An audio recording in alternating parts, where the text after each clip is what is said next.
how to heal, how to mend a broken heart. Because let us admit that in our world today, a lot of us have a broken heart. Amen? Marami po dyan, merong sugatan na puso dahil sa kanilang relasyon, dahil sa kanilang mga karanasan. At dahil nasugatan ang kanilang puso, marami din dyan ang tumigas ang kanilang puso, naging pusong bato. Amen? Let us admit, let us confess this truth that all of us have a broken heart.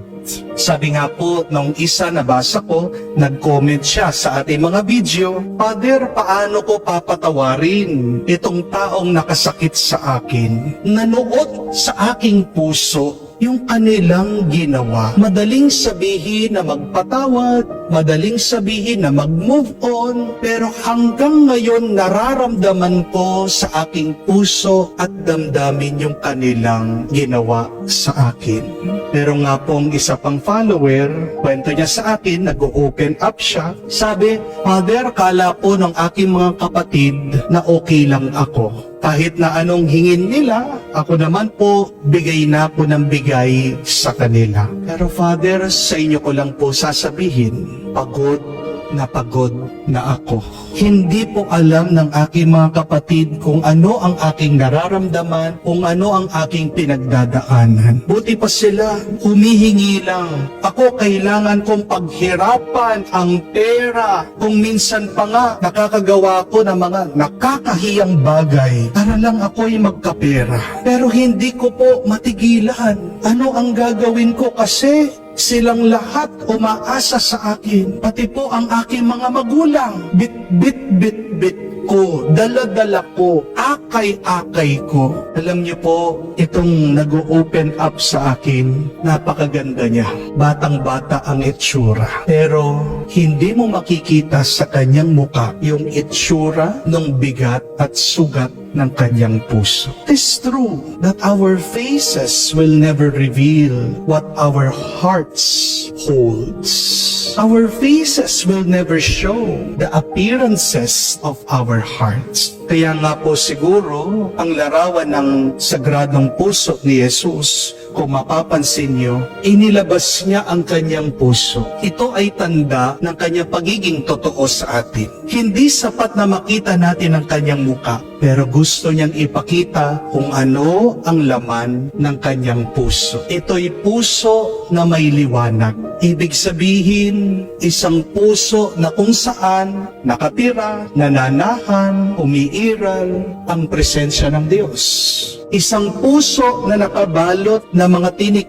Ibig sabihin, may sugat pero hindi tumitigil na tumitibok. Mga kapatid, kung man ikaw ay nararamdaman mo mabigat, may sugat ang iyong puso, huwag kang mag-alala. Nararamdaman ng Diyos kung ano ang pinagdadaanan mo dahil pati din siya ay sugat ang kanyang puso. Pero ang pagkakaiba, hindi hinayaan ng Panginoon na maging hadlang ang sakit ng kanyang puso para pagpatuloy niya ang kanyang pagmamahal at pag-ibig sa atin. Marami sa atin ganyan. Aminin, kapag tayo ay nasaktan na, ayaw na nating umibig at ipagpatuloy ang ating pagmamahal sa iba. Karanasan ng marami sa atin yan. Kung minsan ikaw na nga ang tumutulong, ikaw pa ang ginagawang masama. Amen? Kung minsan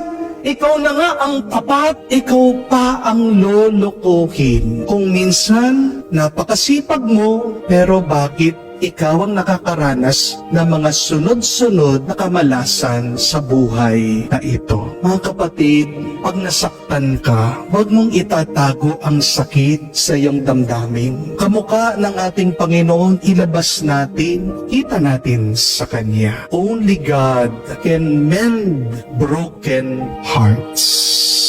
At kahit na paano mo itago ang sakit ng iyong puso, hindi mo naman maitatago yan sa Diyos. Dahil kita ng Diyos ang lahat. Amen? God knows what is happening in your heart. and believe that God desires and longs for your heart. God wants to mend your heart, to heal your heart. And if you read the Bible, napakaganda po ng sinasabi na gusto pa nga tayong bigyan ng bagong puso ng Diyos.